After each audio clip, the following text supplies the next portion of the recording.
स्तो मा सद्गमय तमसो मा ज्योतिर्गमय मृत्योर्मा अमृतम गमय।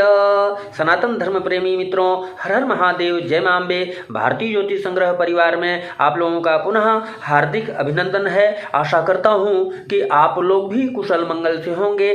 तो आज का जो वीडियो है बहुत ही महत्वपूर्ण है। इस वीडियो के अंतर्गत जो हम चर्चा करेंगे, ध्यान देने की बात है, हमारे सनातन धर्म के अनुसार हम अपना जो है खुशियां मनाते हैं। खुशियों मनाने के लिए जो है अलग अलग तरीके हैं जो उत्सव मनाया जाता है सनातन धर्म के अनुसार। जैसे जन्मदिन, अर्थात उसको संस्कृत में वर्धापन कहते हैं। वैदिक रीति के अनुसार कैसे मनाएं, जन्मोत्सव वाले दिन क्या वर्जित है और क्या करना चाहिए, क्या नहीं करना चाहिए, जन्म उत्सव मनाने की विधि क्या है, यह वीडियो बहुत ही महत्वपूर्ण है। तो हम चर्चा को आरंभ करते हैं कि हमारी संस्कृति क्या है और हमारे सनातन धर्म के अंतर्गत जो शास्त्रों में उद्धृत है।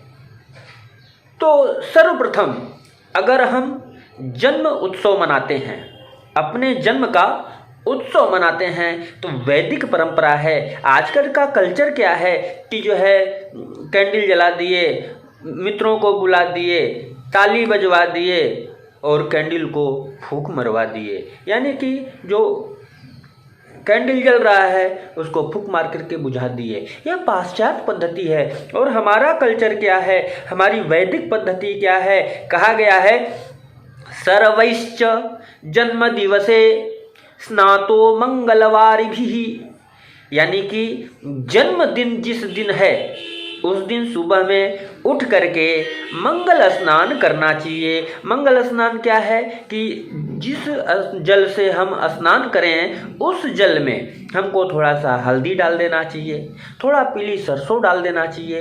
तो आप कुछ नहीं तो मंगलम भगवान विष्णु, मंगलम गरुड़ध्वज, मंगलम पुंडरीकाक्षी, मंगलाय तनो हरि, नारायण का नाम लेकर के मंगल पाठ बोलते हुए, मंगल श्लोकों को बोलते हुए आप जो है मंगल स्नान करें। स्नान करने के उपरांत इसके बाद जब आप स्नान कर लेते हैं तो दूसरी पद्धति है। और वह पद्धति क्या है? जैसे कि आप जो है मंगल स्नान कर लिए, मंगल स्नान करने के बाद जो स्थितियां हैं, इसके बाद जो है बताया गया कि गुरुदेवाग्नि विप्रांश्च पूजयेत् तु प्रयत्नतः। तो अपने घर में जो बड़े बुजुर्ग हैं उनको वंदन करना चाहिए, चरण स्पर्श करना चाहिए। जो गुरु हैं, जो ब्राह्मण देवता हैं, जो विप्र देवता हैं, जिसका आप आवाहन किए हैं, जिनको आप आमंत्रित किए हैं, तो वैसे ब्राह्मण देवता को भी आप प्रणाम कीजिए, चरण स्पर्श कीजिए। तो इतनी शक्ति है हमारे सनातन संस्कार में, संस्कृति में। कहा गया है कि अभिवादनशीलस्य नित्यवृद्धोपसेविनः चत्वारि तस्य वर्धन्ते आयुर्विद्या यशोबलम। कहीं कहीं आयु कीर्ति यशोबलम आता है। तो इससे 4 चीज की वृद्धि होती है। अगर हम बड़ों को प्रणाम करते हैं, बुजुर्गों को प्रणाम करते हैं, विद्वानों को चरण स्पर्श करते हैं, अपने माता पिता को चरण स्पर्श करते हैं, तो यह जो है जन्मदिन जो है, तो इसके लिए जो है आपको क्या चीज की आवश्यकता है? आपको उज्जवल स्वास्थ्य की, उत्तम स्वास्थ्य की आवश्यकता है, बुद्धि विकसित हो उसकी आवश्यकता है, आपका समाज में यश मान कीर्ति प्रतिष्ठा बने उसकी आवश्यकता है। आज के समय में क्या है कि फ्रेंड लोगों को इनवाइट कर दिए, केक कटवा दिए और उसके बाद ताली बजवा दिए, डीजे बज गया और जो कैंडल जल रहा है उसको फूंक मार करके बुझा दिए। मित्रों, मंगलाचरण के अंतर्गत हम बतलाए हैं तमसो मां ज्योतिर्गमय, जो अंधकार से प्रकाश की ओर लेकर के जाता है। हमको अंधकार से प्रकाश की ओर जाना है। लेकिन जो है आज के फैशन में क्या है कि तालियां बजाते हैं और फूंक मार करके जो है प्रकाश को अंधकारमय कर देते हैं। तो आप कल्पना कर सकते हैं कि क्या हो सकता है। आज के समाज में भागम भाग होड़ में हमको अपनी संस्कृति, अपना कल्चर कभी भी नहीं भूलना चाहिए। हमारे पूर्वजों से जो परिपाटी चली आ रही है उसका त्याग नहीं करना चाहिए। जब हम अपने बुजुर्गों को, माता पिता को, गुरुजनों को प्रणाम करेंगे, चरण स्पर्श करेंगे, उसमें बड़ी शक्ति है।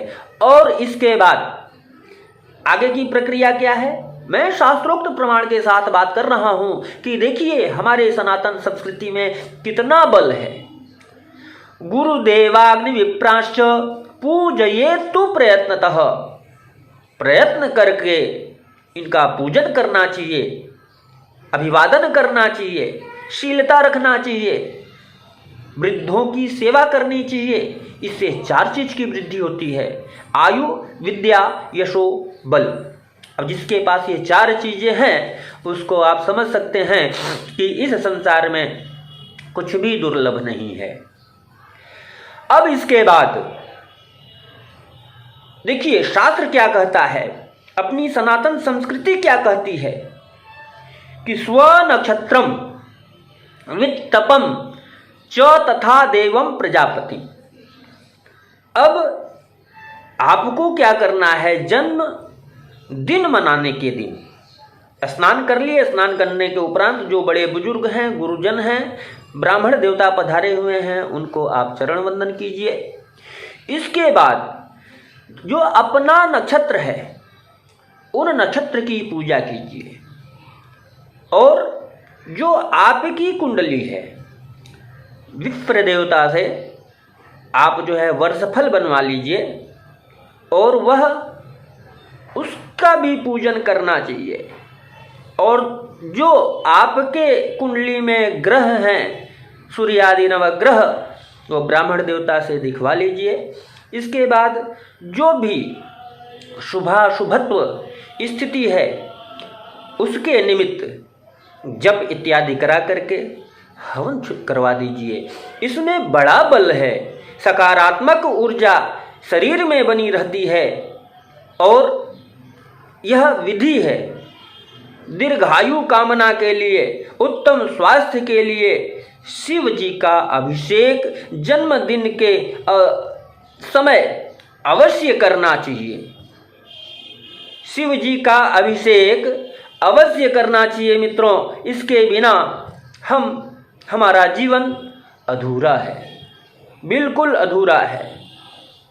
अब भविष्य पुराण के अंतर्गत कहा गया है कि प्रति संवत्सरम कुर्यात मार्कंडेयस्य पूजनम, यानी कि जो संवत्सर है, यानी आपका जो जन्मदिन आता है उस समय मार्कंडेय ऋषि का नमन वंदन स्मरण पूजन अवश्य करना चाहिए।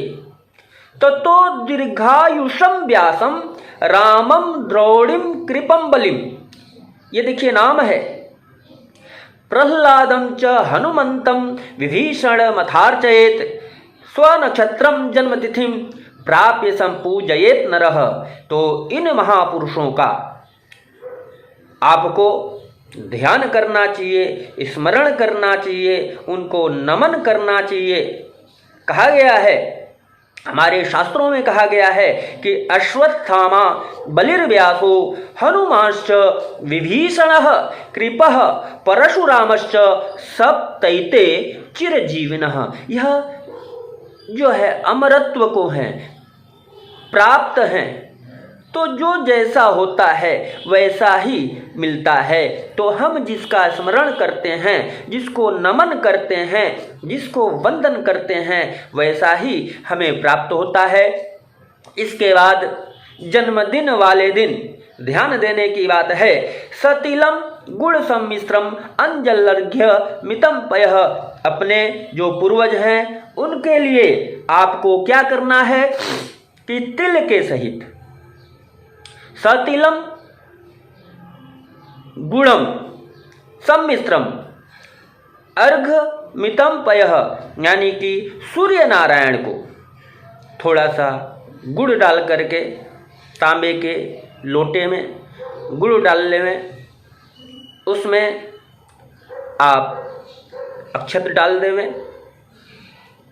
सम्मिश्रम अंजल्य अर्घ्यमितम पयः, और सूर्य नारायण को जो है अर्घ्य अर्पित करें। इससे क्या है कि आपका आत्मबल बढ़ेगा, यश कीर्ति मान प्रतिष्ठा बढ़ेगी, साथ साथ आपके जो पूर्वज हैं वह प्रसन्न होंगे। जब आपके पूर्वज प्रसन्न होंगे तो क्या कहना है। अब इसके बाद ध्यान देने की बात है, हर व्यक्ति को अपने जन्मदिन के अवसर पे जो आज के समय में कैंडल जला करके बुझा रहे हैं, ऐसा सावधान रहें, ऐसा कभी भी नहीं करना चाहिए। हम उन माता पिता को नमन करते हुए आप आश्वस्त करते हैं कि आप जो है ऐसा कार्य अपने बच्चों को न करने दें, ऐसा संस्कार बच्चों में न डालें, क्योंकि कहा गया है अनादिकाल से अतीत को देखिए, उसमें कहा गया कि दीप दानम पिबेदायुष्यम वृद्धयर्थम तथा दद्यात् तिलान्य घृतम, यानी कि अपने जन्मदिन के अवसर पे दीपदान अवश्य करें। गौशाला में दीपदान करते हैं तो बुद्धि विकसित होती है, और किसी तीर्थ पे आप करते हैं तो आपका जो यश कीर्ति मान प्रतिष्ठा है उसमें उत्तरोत्तर वृद्धि होती है। और शिवालय में आप करते हैं तो इसमें आयुष्य की वृद्धि होती है। तो मित्रों, आप लोगों को यह जो जानकारी दी जा रही है, जन्मदिन कैसे मनाएं, जन्मदिन मनाने की विधि क्या है, आगे भी शास्त्रोक्त वर्णन है। मध्वाज्यदधि संयुक्ता दुर्वा मृत्युंजयेन च जुहुयाद्वै सहस्रम तु शतमष्टोत्तरम तुआ। कहा गया स्पष्ट रूप से कि आप अपने जन्मदिन के अवसर पे आप महामृत्युंजय का कम से कम 1 माला जप कर लेवें, और इसके बाद मधु दधि से युक्त दुर्वा से युक्त आप जो है यह शिव जी के ऊपर आप अर्पित करें। मृत्युंजयेन च जुहुयाद्वै सहस्रम तु शतमष्टोत्तरम तुआ। आप जो है इस अवसर पे शिवार्चन, शिव जी का अभिषेक हर व्यक्ति को अपने जन्मदिन के अवसर पे अवश्य करना चाहिए, अवश्य करवाना चाहिए। खंडनम नख केशानाम, अब क्या नहीं करना चाहिए, ये भी ध्यान देने की बात है कि नख को नहीं काटना चाहिए, केश को नहीं कटवाना चाहिए, शेविंग नहीं करवाना चाहिए। मैथुनाध्वगमौ तथा आमिषम कलहम हिंसा, इस दिन आपको कलह नहीं करना चाहिए और अभक्ष्य चीज नहीं खाना चाहिए। मित्रों, ध्यान देने की बात है, वर्ष वृद्धौ विवर्जयेत, यह कहा गया अहिंसा परमो धर्म। किसी का हिंसा नहीं करना चाहिए, किसी से द्वेष नहीं करना चाहिए, और जन्मदिन के अवसर पे तो विशेष रूप से हर सनातनी को यह ध्यान रखने की आवश्यकता है। और जो मृते जन्मनि संक्रांतौ श्राद्धे जन्मदिने तथा अस्पृश्य स्पर्शेने चैव न स्नादायुष्ण वारिण, यानी कि जो छूने योग्य चीज नहीं है उसको स्पर्श भी नहीं करना चाहिए। मृते जन्मनि संक्रांतौ श्राद्धै जन्मदिने तथा जन्मदिन के अवसर पे अवश्य रूप से अपने पूर्वजों के निमित्त जल अर्पित करना चाहिए, उसमें काला तिल नहीं रहेगा। अब इसके बाद सप्तम्याम रविवारे च गृहे जन्मदिने तथा मृत्यु पुत्र कलत्रार्थी न कुर्यात् तिल तर्पणम। जन्मदिन के दिन अगर आप अपने पूर्वजों के निमित्त जल प्रदान कर रहे हैं तो उसमें न कुर्यात् तिल तर्पणम, तिल से तर्पण नहीं करें। यह शास्त्रोक्त विधि है और इस पद्धति को अपनाते हुए अगर आप कार्य करते हैं तो हमारा सनातन, हमारी संस्कृति और हमारे बच्चों के संस्कार ऐसे मजबूत होंगे कि कोई हिला नहीं सकता है, कोई डगमगा नहीं कर सकता है, कोई दिग्भ्रमित नहीं कर सकता है। तो अंत में हम यही कहेंगे और यही कहना चाहेंगे कि ददायुष्य चिरं देवाः सप्तकल्पान्त जीविषु ददुस्तेनायुषा युक्ता जीवेम शरदः शतं शतं जीवेम शरदः। तो जन्मदिन के अवसर पे आप दीपदान करें और खुशियां मनाना है तो आप जो है उन माता पिता के साथ मनाइए जिनको जो है अनाथालय में डाला गया है, वृद्ध आश्रम में डाला गया है, जो अनाथ बच्चे हैं उनके साथ आप जन्म उत्सव मनाइए। जिनको आवश्यकता है, जिनके पास खुशियां नहीं हैं, आप वो खुशियां उनके पास बांटिए। तो मित्रों, आशा करता हूं कि यह आप लोगों को जानकारी उत्तम लगी होगी और इसका उपयोग करेंगे। तो इसी तरह से दिव्य चर्चाओं को हम लेकर के आते रहते हैं। तो आज के लिए इतना ही, तब तक के लिए हर हर महादेव, जय मां अम्बे।